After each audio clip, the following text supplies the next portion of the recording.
महासागर पोहोचलं थेट सिन्नरमध्ये। मुंबईवरून सिन्नरमध्ये येण्यामागचा उद्देश एकच की या ठिकाणी जी लढत होते नगर परिषदच्या निवडणुकीसाठी, ही चौरंगी पंचरंगी लढत या ठिकाणी होते। आणि आपण बघायला गेलं तर आपल्यासोबत जे आहेत नामदेव लोंढे हे शिंदे गटाचे उमेदवार, नगराध्यक्ष पदाचे उमेदवार आहेत।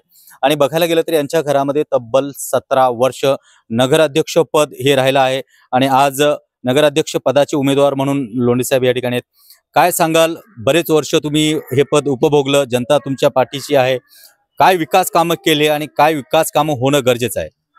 जय महाराष्ट्र। तसं 17 वर्ष मी नसून माझे काका 10 वर्ष आणि माझी चुलती ही 7 वर्ष नगराध्यक्ष राहिली सिन्नर नगरपालिकेची। साधारण 2000 पर्यंत त्यांनी इथं अध्यक्षपद भुजवलेलं। त्याच्यानंतरच्या काळामध्ये बाकीचे नगराध्यक्ष होऊन गेलेले आणि त्यावेळेस सिन्नर म्हणजे सिन्नरचा जो एरिया होता तो कमी होता।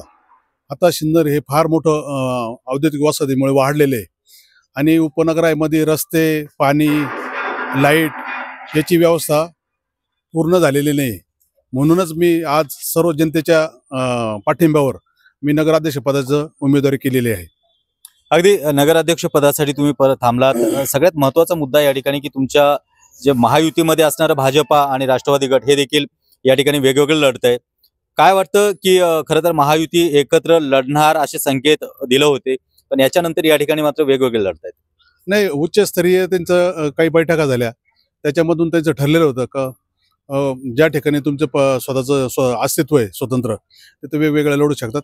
ती वरच्या लेवलची बात आहे, त्याच्यामुळे खालच्या आम्ही त्या बाबतीत काही बोलू शकत नाही जास्त। बरं, आता महत्त्वाचा मुद्दा सिन्नर नगर परिषद जर तुम्ही नगराध्यक्ष म्हणून तुम्ही निवडून आलात तर या ठिकाणी ज्या रोजगाराच्या संधी आहेत किंवा शेतकऱ्यांचं या ठिकाणी चांगलं उत्पन्न निर्माण होतं, काय कराल शेतकऱ्यांसाठी आणि इतर सिन्नरकरांसाठी? तसं नगरपालिकेचा आणि शेतीचा तसा संबंध जास्त काही येत नाही नियमाने, कारण नगराध्यक्षाचं काम असतं की सिन्नर नगरी किंवा सिन्नरच्या आजूबाजूचा जो परिसर आहे तिथं डांबरीकरण करणे, रस्ते करणे, त्याच्यानंतर लाईट, पाणी, त्याच्यानंतर स्थानिक नागरिकांना आपण काय म्हणतो त्याला बगीचे, त्याच्यानंतर युवकांकरता जिम, असे काम उपलब्ध करून दिले पाहिजेत आपण। आणि राहिला प्रश्न MIDCचा, तर माझं असं चाललं आहे का डोक्यामध्ये का इकडं श्रीमंत बाजीराव थोरले बाजीराव पेशवे पहिले यांचा जन्म सिन्नर येथे जवळच डुबेरे येथे झालेला आहे आणि इथं 12 ज्योतिर्लिंग आहे सिन्नरला। आणि सिन्नरमधला आपला महाराष्ट्रातला सर्वात मोठा गणपती सर्वप्रथम सिन्नरमध्ये आहे। तर इको टुरिझम झोन बनवून आपण टुरिस्ट लोक जर इथं आले तर मला असं वाटतं इथली युवकांचा रोजगार वाढल्याशिवाय राहणार नाही। अगदी या ठिकाणी आपण बघायला गेलं तर पर्यटक किंवा भक्तगण या ठिकाणी येतील आणि या ठिकाणी रोजगार मिळवून देण्याचा देखील या ठिकाणी यांनी आश्वासन दिलं आहे। त्याचबरोबर या ठिकाणी आपण पाहतोय की जवळपास जे विकास कामं जे राहिले आहेत ते विकास कामं करणं, युवांना रोजगार देणं, ह्या सगळ्या गोष्टी ज्या आहेत नगर अध्यक्ष पदावरती निवडून आल्यानंतर करणार असं आपल्याला शिवसेना गटाचे उमेदवार जे आहेत नगराध्यक्ष पदाचे उमेदवार लोंढे यांनी या ठिकाणी सांगलं आहे।